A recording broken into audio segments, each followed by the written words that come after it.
Bem, nós estávamos falando da linguagem analógica, do uso dos recursos digitais, dos recursos tecnológicos, sonoros e audiovisuais, e do aproveitamento das tecnologias já existentes e de conhecimento dos professores e os suportes tecnológicos disponíveis nas escolas. E que nós estaríamos falando, então, das novas tecnologias, compreendendo como as tecnologias que se originaram com o computador e os aperfeiçoamentos a partir do computador. E nós temos um novo tipo de linguagem, que não é mais só a verbal ou só analógica. É a linguagem digital. Linguagem digital porque você pode trabalhar, você pode buscar elementos discretos, elementos singulares e trabalhar com esses elementos articulando-os de diferentes formas. A linguagem digital é trabalhada quando nós, utilizada quando nós trabalhamos com os computadores, quando nós acessamos a internet, quando nós navegamos pela www, quando nós utilizamos o MP3, por exemplo. Então, todas essas tecnologias, esses suportes tecnológicos que usam a tecnologia digital, utilizam na comunicação a linguagem digital. A linguagem digital, ela acompanhem comigo, sintática, objetiva, lógica, cerebral. Estes elementos, por quê? Para se utilizar dessa linguagem, nós precisamos ter os elementos todos articulados. Precisa de uma programação, para que uma programação numa linguagem de computador, para que depois, para nós usuários, isso seja transparente. Esta linguagem, ela é sequencial quando ela trabalha com a linguagem verbal, com textos impressos. Quando ela trabalha especificamente com a fala do indivíduo, que é organizada de uma maneira sequencial e linear. E ela é global quando ela trabalha com as linguagens sonora e audiovisual. Ela permite também a segmentação e a recomposição de texto.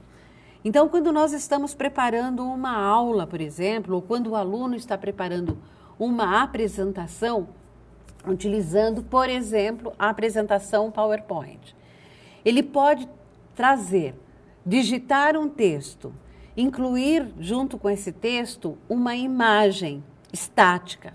Ele pode incluir uma cena, um clipe de um vídeo, um clipe de uma música.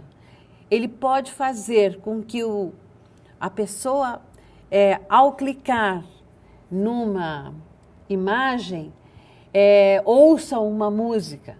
Então, esta segmentação da informação e esta recomposição, ela é permitida pela linguagem digital, sem que o usuário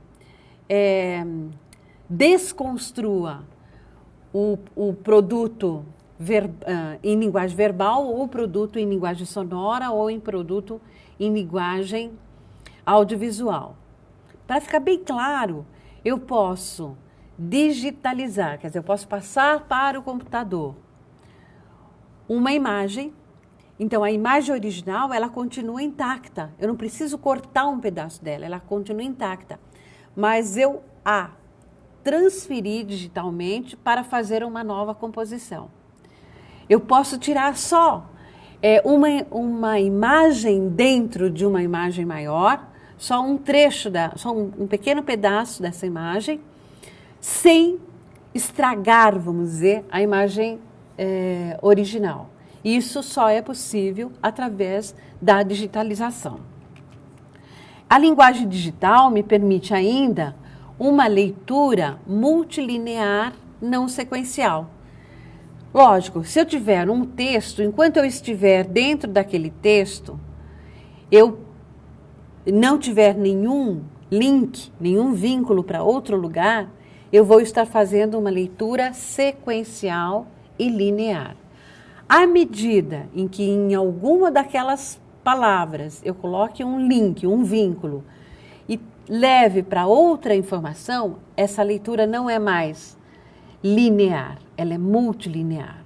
Ela já não é sequencial, ela é não sequencial. Ela é hipertextual, por quê? Porque eu vou de um ponto ao outro, certo? Aprofundando ou diversificando a informação. Ela vai permitir o desenvolvimento de funções cognitivas e emocionais. Vocês lembram que eu falei que a linguagem verbal permite o desenvolvimento das funções cognitivas. A linguagem analógica da afetividade, do emocional. A linguagem digital permite o trabalho com essas duas áreas, o cognitivo e o emocional. Eu vou poder trabalhar, no caso das funções cognitivas superiores, a memória, o raciocínio, a percepção e a simulação.